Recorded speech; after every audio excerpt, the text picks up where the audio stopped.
Krishnam Vande Jagat Guru. I pray the Guru of the universe. Krishnam academy की ओर से गीता अध्ययन की श्रृंखला में आज श्लोक संख्या 117 है और यह श्लोक मैंने गीता के चौथे अध्याय से लिया है और चौथे अध्याय में यह श्लोक नंबर 26 है।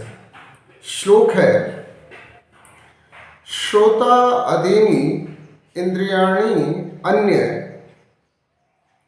संयम अग्निषु जुहवति शब्द अदीन विषयान अन्य इंद्रिय अग्निषु जुहवति। Others offer hearing and the senses in the sacrificial fire of restraint. Still, others offer sound and the sense objects as sacrifice in the fire of senses. दो प्रकार के योगी होते हैं। पहले प्रकार के योगी श्रोता आदि इंद्रियों का संयम रूपी अग्नि में हवन करते हैं, जबकि दूसरे प्रकार के योगी शब्द आदि विषयों का इंद्रिय रूपी अग्नि में हवन करते हैं। अर्जुन को और अर्जुन के माध्यम से हम सबको भगवान जीवन में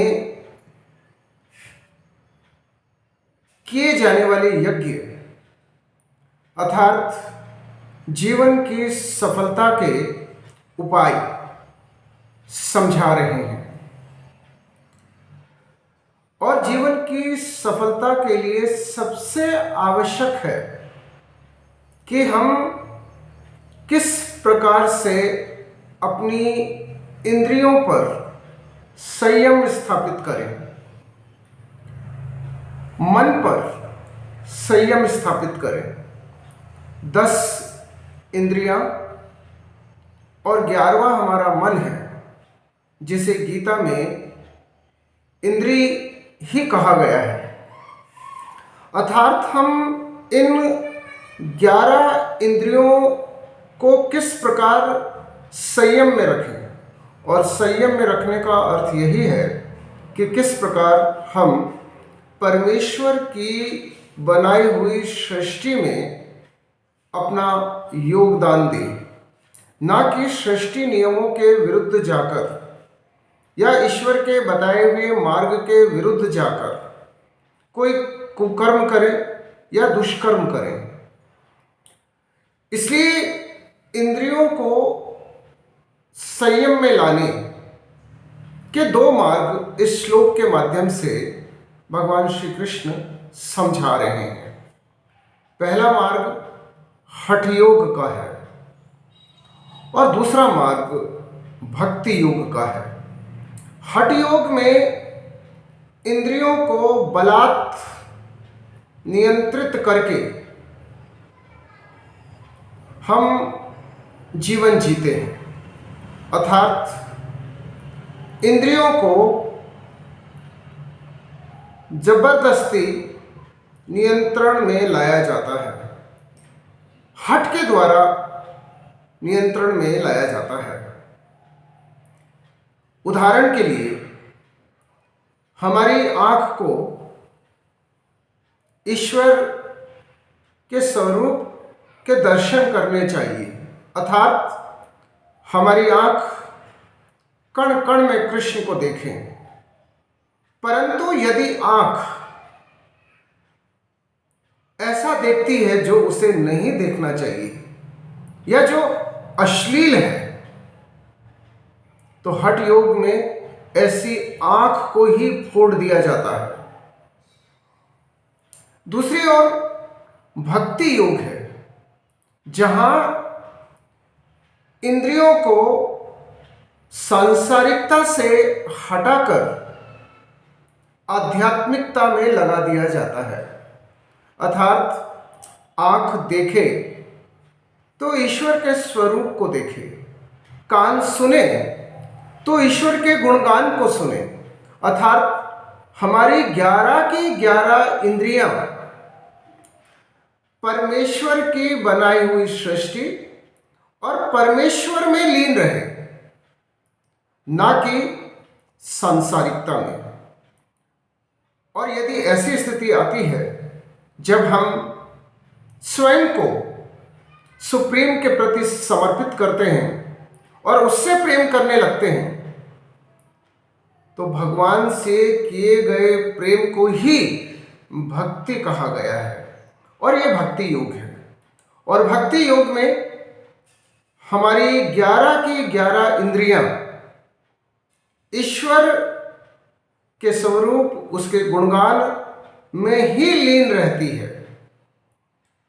यानी कि हम हर समय हर वस्तु में ईश्वर के ही दर्शन करते हैं, और हमारे सभी सेंस ऑर्गन्स ईश्वर में ही लीन रहते हैं। इसलिए इस श्लोक के माध्यम से जो परमात्मा ने हमें समझाया है कि एक तो हम अपनी इंद्रियों को संयम में ला सकते हैं, और दूसरा ये कि इंद्रियों को हम ईश्वर के प्रति समर्पित कर सकते हैं। एक हठ योग और दूसरा भक्ति योग। जो लोग हठ योग के मार्ग पे जाते हैं वे भी यज्ञ ही कर रहे होते हैं, अर्थात उनका जीवन भी यज्ञ ही होता है। और जो लोग भक्ति योग के मार्ग पर जाते हैं वे भी यज्ञ ही कर रहे होते हैं, लेकिन दोनों में अंतर ये है कि एक संयम अग्निषु जुहवती, अर्थात एक संयम यानी इंद्रिय संयम के द्वारा यज्ञ की आहुति दे रहा होता है, जबकि दूसरी ओर इंद्रिय अग्निषु जुहवती यानी दूसरा जो भक्ति योग का साधक है वह अपनी सभी इंद्रियों को ईश्वर को समर्पित कर देता है, सांसारिकता से आध्यात्मिकता की ओर मोड़ देता है। जय श्री कृष्ण।